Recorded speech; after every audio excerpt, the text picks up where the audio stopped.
मेरा पति मेरा बहुत ख्याल रखता था। मेरे लिए महंगी महंगी चीजें लेकर आता था, जबकि उसकी इतनी औकात नहीं थी। मैं हैरान हो जाती कि इतना सब कुछ कहाँ से लेकर आता है। पर एक काम वो बहुत ही अजीब करता है, मुझे बहुत खुश कर देता। मेरे लिए मेरी पसंद की चीजें और खाना लेकर आता, लेकिन खुद रात होते ही दूसरे कमरे में जाकर सो जाता। मैं हैरान होती कि अगर इसको मेरी इतनी ही परवाह है कि या मेरे लिए इतनी अच्छी चीजें लेकर आता है, तो फिर इसे मेरे में दिलचस्पी क्यों नहीं? ये मेरे पास क्यों नहीं बैठता? मेरी बात क्यों नहीं सुनता? मेरे साथ उसका रवैया नॉर्मल क्यों नहीं है? मैं एक रात पहले ही दूसरे कमरे में छुप गई, ताकि जब वो यहाँ पर आए तो मुझे पता चल जाए कि आखिर इस कमरे में क्यों आता है, मेरे पास क्यों नहीं बैठता। तब मैंने अपने पति को ऐसी हरकत करते देखा कि मैंने अपने कानों को हाथ लगा लिया। मेरा नाम निशा है। मैं बहुत ही ज़्यादा खूबसूरत थी। मेरी भाभी को मेरी खूबसूरती से बड़ी नफरत थी। वह कहती थी कि तेरा हुस्न तो एक दिन मिट्टी में मिल जाएगा। मैं कहती थी भगवान से डरो भाभी, मैंने आपका क्या बिगाड़ा है। मेरी माँ जिंदा थी, मेरे पापा इस दुनिया में नहीं थे, लेकिन जब तक मेरी माँ थी तब तक उस घर में मेरी हुकूमत चलती थी। मेरे भाई को भी मुझसे नफरत थी। वह कहता था कि तुम मेरी बीवी के साथ मुकाबले मत किया करो। थोड़ी बहुत मैं भी मगरूर थी, क्योंकि मुझे कोई गलत बात बर्दाश्त नहीं होती थी। अब वह अगर मेरी माँ को टाइम पर खाना नहीं दे रही है या पुराना खाना दे रही है तो मुझे गुस्सा आ जाता था। एक दिन तो उसने मेरी माँ के सामने खराब खाना रख दिया, जबकि मेरी माँ पहले ही शुगर की मरीज थी। मैंने कहा पहले ही इनकी तबीयत खराब रहती है, तुमसे नया खाना नहीं बनाना था तो तुम बता देती। पुराना खाना देकर क्यों मेरी माँ को मारना चाहती हो? इस बात पर ऐसी लड़ाई हुई कि हम दोनों ननद भाभी में हाथापाई भी हो गई। मेरे भाई ने तो अपनी बीवी का ही साथ दिया और उसने मुझे कहा कि तुझे तो मैं एक दिन सीधा करूंगा कि तू बिल्कुल तीर की तरह सीधी हो जाएगी। तू छोटी है, तेरा काम क्या है बड़े भाभी से ऐसे बातें करना? मैंने कहा कि बात छोटे बड़े की नहीं है, कुछ गलत करेगी तो मैं जरूर बोलूंगी। उस रात मेरी माँ की तबीयत खराब हो गई, इतनी खराब हुई कि वह अस्पताल पहुंच गई और 4 दिन तक बीमारी से लड़ने के बाद वो इस दुनिया से चली गई। मैं बहुत परेशान हुई। थोड़े बहुत रिश्तेदार थे, लेकिन वो सारे ही मेरी माँ के ससुराल वाले थे, इसलिए उनको कोई ज्यादा दुख नहीं हुआ। उन्होंने बस थोड़ा अफसोस किया और चले गए। अब घर में सिर्फ मेरा भाई और मैं थी। एक रात भाई कमरे में आया और उसने कहा कि मम्मी इस दुनिया में नहीं रही। मुझे लगा कि कहेगा कि कोई बात नहीं, मैं हूँ, किसी चीज की जरूरत हुई तो मुझे कह देना। उसने कहा कि अगले रविवार वाले दिन तुम्हारा शादी है। जब उसने ऐसी बात की तो मैं हैरान रह गई। मैंने कहा कि क्या? उसने कहा कि हाँ, तुम्हारी शादी कर रहा हूँ, अपने घर की हो जाओगी तो अच्छा रहेगा। मेरे में इतनी जरूरत न थी कि पूछूं कि मेरी शादी किससे कर रहे हो, पर इतनी जल्दी शादी? उसने कहा कि बस शादी की रस्म है, क्योंकि अभी अभी माँ मरी है। तेरे दिल में कोई अरमान है तो उसको दिल में ही दबा लेना। मैं तुम्हारे लिए महीना पहले ढोलकी नहीं रख सकता और न ही तुम्हारे दूल्हे को घोड़े पर ला सकता हूँ। इतना कहकर वह कमरे में चला गया। मैंने तकिए पर सिर रखकर रोना शुरू कर दिया, लेकिन फिर दिल को यह सोचकर तसल्ली कर ली कि चलो शादी तो एक दिन होनी ही थी। अगर हो जाएगी तो मेरा अपना घर तो होगा, किसी की गुलामी तो नहीं करनी पड़ेगी। भाभी से तो जान छूटेगी, वरना किसी और तरह से तो भाभी से जान नहीं छूट सकती। यही सोचकर मैं भी दिन गुजारने लगी, लेकिन शादी वाले दिन यह देखकर हैरान रह गई कि मेरे भाई ने मेरे लिए किस किस्म के इंसान से मेरी शादी तय की थी। शायद इसमें भी मेरी भाभी की कोई चाल थी, क्योंकि जब भी लड़ाई होती थी मेरी भाभी दुश्मन बन जाती थी। मुझे लगता था कि वो किसी दिन जरूर ही मुझसे बदला लेगी और आज उसने यही किया था। वह कामयाब हो गई थी, क्योंकि मेरा दूल्हा तो अजीब सी हालत में बैठा था। उसे देखकर कोई बच्चा भी अंदाजा लगा सकता था कि वह कोई नॉर्मल इंसान नहीं था, बल्कि एक पागल था, क्योंकि उसने हाथ में टॉफियां पकड़ी हुई थी जिसको वह खा रहा था। बाल उसके बिखरे हुए थे। कपड़े तो उसने नए पहने थे, लेकिन इतने गंदे कर लिए थे कि जैसे कोई छोटा बच्चा मिट्टी में खेलता है तो उसके कपड़े गंदे हो जाते हैं। यही मेरा दूल्हा था। सबको पता चल गया कि वो तो पागल है। मोहल्ले से भी कुछ औरतें आई हुई थी, क्योंकि रिश्तेदार तो थे नहीं। उन्होंने भी कहना शुरू कर दिया कि निशा का दूल्हा तो पागल है। ये क्या कर दिया भाई भाभी ने? बहन पर इतना बड़ा जुल्म कर दिया। माँ क्या मरी, इनकी तो आंखें सफेद हो गई। पागल के साथ इतनी प्यारी लड़की का शादी करवा दिया। और मेरा शादी हो चुका था। उसके बाद मैंने अपने दूल्हा को देखा था। अब तो विदाई होने वाली थी। मेरी आंखों से आंसू जारी थे। मैं रोना चाहती थी लेकिन रो भी नहीं सकती थी। मैं रोती तो मेरे आंसू कौन देखेगा। मेरी माँ की बहुत याद आ रही थी। मेरी माँ अगर जिंदा होती तो मेरे साथ यह सब कुछ कभी ना होता। मेरी भाभी नहीं, मेरे भाई को भड़काया था। उसको जरा ख्याल ना आया कि वो अपनी बहन की शादी एक पागल के साथ कर रहा है। कैसे रखेगा वो मुझे, क्या खिलाएगा, क्या पिलाएगा। आजकल तो लोग अपनी बेटियों की शादी ऐसे लड़कों के साथ भी नहीं करते जिनके पास नौकरी नहीं होती। और इसके पास तो अकल भी नहीं थी, तरीका भी नहीं था। एक पल का तो दिल किया कि जाने से इनकार कर दूं, लेकिन उसके बाद क्या होता, मेरा ही तमाशा बनता। ये लोग फिर भी मुझे यहाँ से निकाल ही देते। इसलिए सब कुछ भगवान पर छोड़ दिया और चुपचाप विदा हो गई। जाते जाते भाई ने सर पर हाथ रखने की कोशिश की तो मैंने सर पीछे कर लिया। सब लोगों ने यह मंजर देखा। मैंने कहा कि जरा इसकी भी बेइज्जती हो। इसको इतना तो जताऊं कि इसने जो मेरे साथ किया वो अच्छा नहीं किया। भाभी भी मिलने के लिए आगे हुई तो मैंने उनसे भी ना मिली, क्योंकि उन्होंने तो सबके सामने ही कह दिया था कि तुम्हारी शादी करवा दी, नखरे ना दिखाओ और अपनी घर दफा हो जा। कौन सी भाभी कहती है अपनी ननद को, वो भी उसकी विदाई वाले दिन। अरे दिल में जितनी भी नफरत हो, इस तरह तो कोई भी बेटी को घर से यह कहकर नहीं निकालता कि दफा हो जाओ। मेरे साथ कितना बुरा सलूक हो रहा था। भगवान ही देख रहा था कि मेरे ऊपर कितना जुल्म हो रहा है। पर मुझे पता था भगवान मेरा इंसाफ करेगा।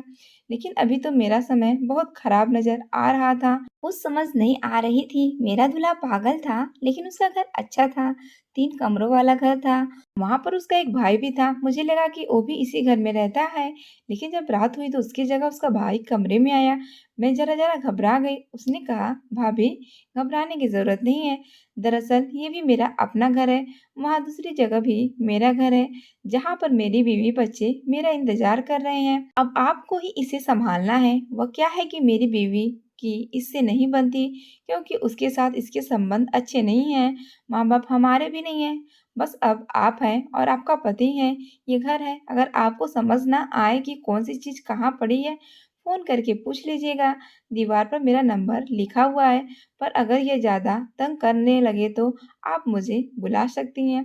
लेकिन देखें, मैं भी बाल बच्चेदार हूँ। मेरी बीवी को मेरा यहाँ आना जाना ज्यादा पसंद नहीं है। अगर कोई बहुत ही ज्यादा इमरजेंसी हो तो फिर आप बुला लीजिएगा, वरना खुद ही हालात को संभालने की कोशिश कीजिएगा।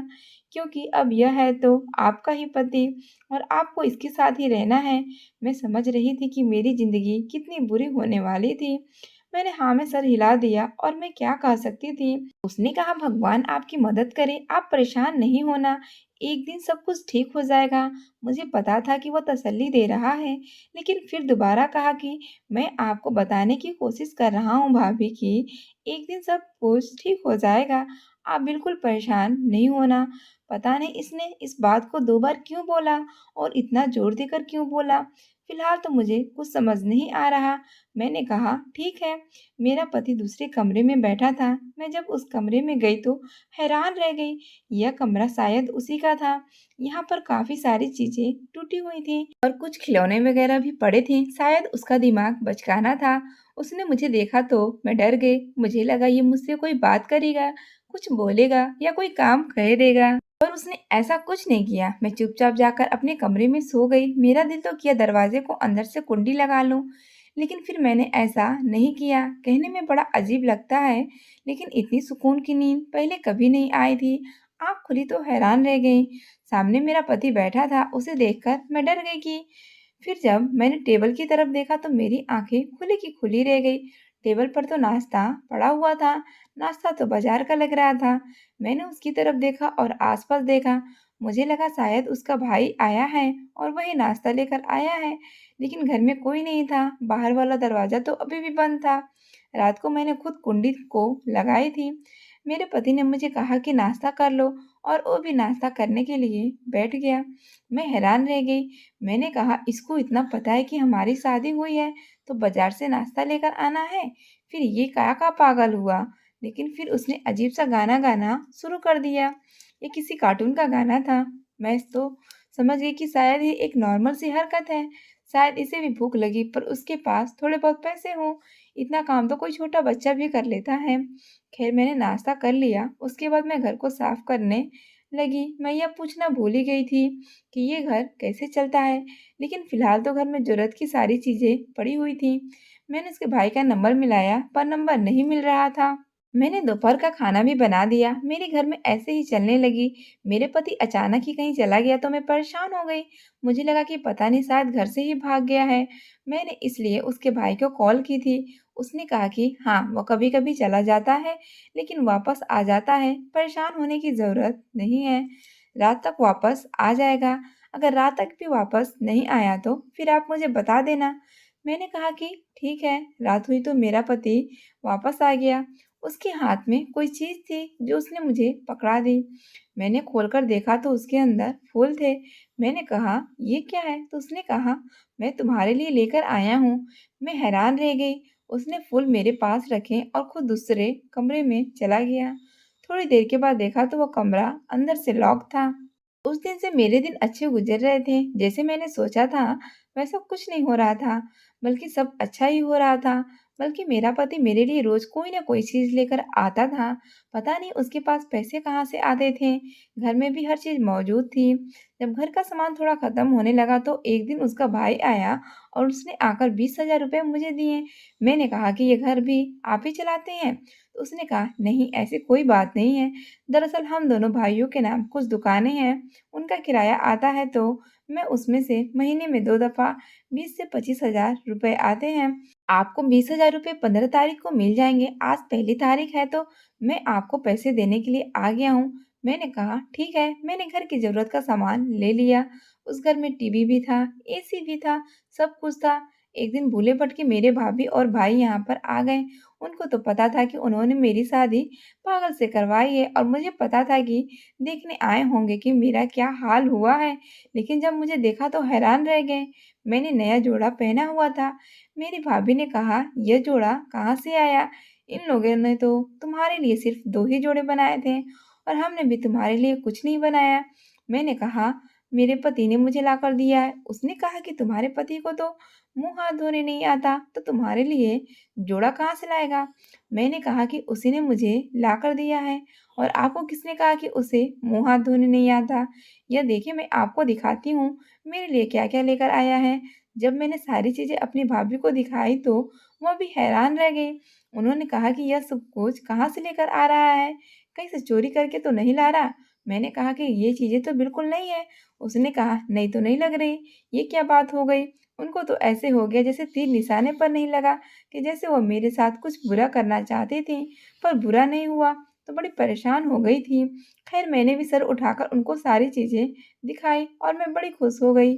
मेरी भाभी ने कहा देखो शायद मैंने जल्दबाजी में आकर गलत फैसला कर दिया था, लेकिन तुम तो खुश लग रही हो। मैंने अपने भाई को भी कहा कि आपने कोई गलत फैसला नहीं किया। मैं वाकई खुश हूँ। मुझे कोई दिक्कत नहीं है। मुझे इस घर में किसी चीज की कोई कमी नहीं है। हम भी तो गरीब लोग ही थे ना। अगर हमारी शादी होती तो हमारे जैसे लोगों में ही होती। लेकिन यह देख लें ये लोग तो आपसे अच्छे हैं। इस घर में तो एसी भी लगा हुआ है। गर्मी होती भी है तो सुकून की नींद आती है। मेरे भाभी का मुंह लटक कर रह गया था। मुझे पता था कि घर जाते ही यह मेरे भाई से झगड़ा करेगी। अच्छी बात है। मुझे खुश देखकर घर जाते हैं आपस में झगड़ा करते हैं। ये उनकी सजा थी। मेरा पति मुझसे कोई बात नहीं करता था। मेरी चीजें भी लेकर आता, मेरा ख्याल भी रखता, मेरा ध्यान भी रखता। एक दिन मैं जा रही थी कि मेरे पाँव पर कोई चीज से लग गई तो उसने मेरे पाँव पर पट्टी बांधी। लेकिन रात होती तो वो दूसरे कमरे में चला जाता था और अंदर से लॉक लगा लेता था। मैं बड़ी परेशान होती थी कि यह किस किस्म का मामला है। मैं उससे बात करना चाहती थी, पूछना चाहती थी। मैंने फिल्म ड्रामे में सब देखा था कि मोहब्बत से इंसान ठीक हो जाता है। शायद मैं भी उसको ठीक कर लेती और अगर वो ठीक हो जाता तो फिर उस दुनिया का सबसे अच्छा मर्द होता। क्योंकि खूबसूरत वो था ही, जवान भी था। पैसों की भी कोई कमी नहीं थी, घर भी उसका अपना था। पर इतना सारा सामान भी था। अगर ऐसा ही होता तो मेरी पूरी जिंदगी सेट हो जाती। लेकिन वो मुझसे बात नहीं करता था। मेरी एक दोस्त पागलों की डॉक्टर बन गई थी। उसने मुझे एक बार बताया था कि ऐसे लोगों को बहुत प्यार और मोहब्बत की ज़रूरत होती है और अगर इनकी ज़िंदगी में कोई हो तो उसे बहुत प्यार और मोहब्बत देते हैं, मतलब आम इंसान से ज़्यादा। लेकिन यहाँ पर तो मामला उल्टा था। आहिस्ता-आहिस्ता मुझे बात समझ आने लगी कि जो भी मामला है उसका ताल्लुक उस कमरे से ज़रूर है, क्योंकि मेरा पति उस कमरे में ही चला जाता था। इसलिए मैंने सोच लिया कि मुझे पता लगाना होगा कि उस कमरे में क्या करता है। मैं एक बार उस कमरे में गई थी, वहाँ पर ऐसा कुछ भी नहीं था। मेरी भाभी ने लोगों को कहना शुरू कर दिया था कि पागल से शादी हुई है, लेकिन वह बड़े अच्छे हालत में है। उसके मुँह से निकल गया होगा कि यह बात मुझ तक भी पहुँच गई थी, क्योंकि मोहल्ला तो एक ही था। मैं कहती थी कि हाँ, भगवान का शुक्र है, मैं तो बहुत ज़्यादा खुश हूँ। मेरे पास सब कुछ है, मेरे पास पैसे भी होते थे, घर के सारे मामलात मेरे हाथों में होते थे, पैसा आ जाते थे, मेरा पति मेरा ख़्याल भी करता था और रोज़ मेरे लिए कोई न कोई नई चीज़ भी लेकर आता था। वह कहाँ जाता था, मुझे नहीं पता। मैं एक बार उसके पीछे-पीछे गई, लेकिन मुझे रास्ते का नहीं पता था, इसलिए मैं वापस आ गई कि मैं कहीं गुम ही ना हो जाऊँ। और वो तो मेरी आँखों के सामने से न जाने कहाँ चला गया। उसे रास्तों का बहुत अच्छी तरह पता था। शायद किसी बाग में बच्चों के साथ खेलने के लिए जाता होगा, क्योंकि उसके पास इस तरह की काफ़ी सारी सामान थी। इसलिए मैंने इस बात पर ज़्यादा ध्यान नहीं दिया, लेकिन मुझे यह बात ज़रूर पता लगाना था कि कमरे में क्या करता है। और वह दिन के वक़्त पर कमरे को ताला लगाकर चला जाता था। एक दिन मैंने चाबी गायब कर दी और ताला भी खोल दिया। उसको ताला नहीं मिला तो वह बगैर ताला लगाए ही चला गया। मेरा प्लान था कि मैं पहले से ही कमरे के अंदर छुप जाऊँगी और जब वो कमरे में आएगा तो मुझे पता चल जाएगा कि वह क्या कर रहा है। लेकिन जैसे ही घर में आया, मुझे तलाश कर रहा था, मुझसे कभी-कभी थोड़ी बहुत बातें भी कर लेता था। उसको मेरा नाम भी याद हो गया था, मुझे मेरे नाम से ही बुलाता था। कभी-कभी देखकर बड़ा दुःख होता था कि ये भी तो किसी की औलाद है, कितना खूबसूरत नौजवान है और इसके साथ न जाने क्या हुआ कि ये पागल हो गया। ज़ाहिर है ये पागल पैदा तो नहीं हुआ होगा, क्योंकि कहते हैं ऐसे लोगों की उम्र कम होती है। शायद इसके साथ कुछ हादसा हुआ हो। मैंने उसके भाई से भी पूछने की कोशिश की थी, पर उसने मुझे कुछ नहीं बताया था कि वक़्त के साथ-साथ आपको सब कुछ पता चल जाएगा। ये किस किस्म की बात थी? वक़्त के साथ कैसे पता चलता? मुझे मेरे पति की पुरानी तस्वीरें मिली थी। वो शक्ल से बहुत ही गुस्से वाला और ज़िद्दी लगता था। ऐसा लगता था कि जैसे पूरे खानदान का सबसे खूबसूरत नौजवान था, लेकिन फिर ऐसे हाल पर कैसे पहुंच गया? कहीं इसको किसी की बददुआ तो नहीं लगी थी? मन में ऐसे ही उल्टी-सीधी बातें और सवाल आते रहते थे। आज तो मुझे पता चल ही जाना था, फिर उसके बाद मैं देखती कि मुझे क्या करना है। कहीं कोई ऐसी-वैसी बात ना हो। मेरा पति फिर से मेरे लिए कोई चीज़ लेकर आया था। कमरे में गया, लेकिन उसे महसूस किया कि मैं कमरे में नहीं हूँ, तो वह चीज़ वहीं पर रख दी। मुझे थैले रखने की आवाज़ आई थी। वो उस कमरे में आ गया। मैं कमरे के अंदर ही छुपी थी। उसने दरवाजे को अंदर से लॉक लगा लिया और कुर्सी पर सर पकड़े बैठ गया। मैं पर्दे के पीछे से उसको देख रही थी। उसको अंदाज़ा भी नहीं था कि मैं कमरे के अंदर हूँ। वो सर को ऐसे अंदाज में पकड़े बैठा था, ऐसा लगता था जैसे कोई बड़ा आदमी कुछ सोच रहा है। उसके चेहरे पर से अचानक से पागलों वाले जज़्बात ही गायब हो गए थे। अभी से मामला मुझे कुछ गड़बड़ लग रहा था। कोई न कोई बात थी जो नॉर्मल नहीं थी। थोड़ी देर के बाद उसने अपनी जेब से एक बड़ा-सा फ़ोन निकाला। मैं हैरान रह गई कि ये बड़ा फ़ोन इसके पास कब आया, और फ़ोन भी बिल्कुल ठीक-ठाक था, टूटा हुआ भी नहीं था, जबकि बाकी उसकी सारी चीज़ें टूटी हुई थीं। फ़ोन पर किसी से बात करने लगा और जब उससे बात करनी शुरू की तो मेरी तो ऐसी हालत ख़राब हुई कि मैं हैरान रह गई। वो तो किसी समझदार आदमी की तरह बातें कर रहा था और कह रहा था कि देखें, मैंने आपसे पहले डील की थी और ये पैसे कारोबार में लगा दें, जो मेरी किस्मत में होगी, जो मेरा नसीब होगा, मुझे मिल जाएगा। मैं हैरान रह गई थी कि वो मेरा पति जो दुनिया के सामने पागल बना हुआ है, यहाँ पर बैठकर बिजनेस की डीलें कर रहा था, लेकिन फिर दुनिया के सामने क्यों पागल बना हुआ था और अपनी बीवी से झूठ क्यों बोल रहा था? अपनी बीवी को तो बता सकता था। दिल तो किया कि सामने आ जाऊं, लेकिन फिर सोचा कि देखती हूँ ये क्या करता है। फिर थोड़ी देर के बाद जेब से काफी सारे पैसे निकाले और फिर उनको एक साइड पर रख दिया। फिर दोबारा से किसी को फोन किया। इस बार मुझे समझ आया कि वह किसको फोन कर रहा है। वो अपने भाई को ही फोन कर रहा था। उसने कहा कि मेरा दिन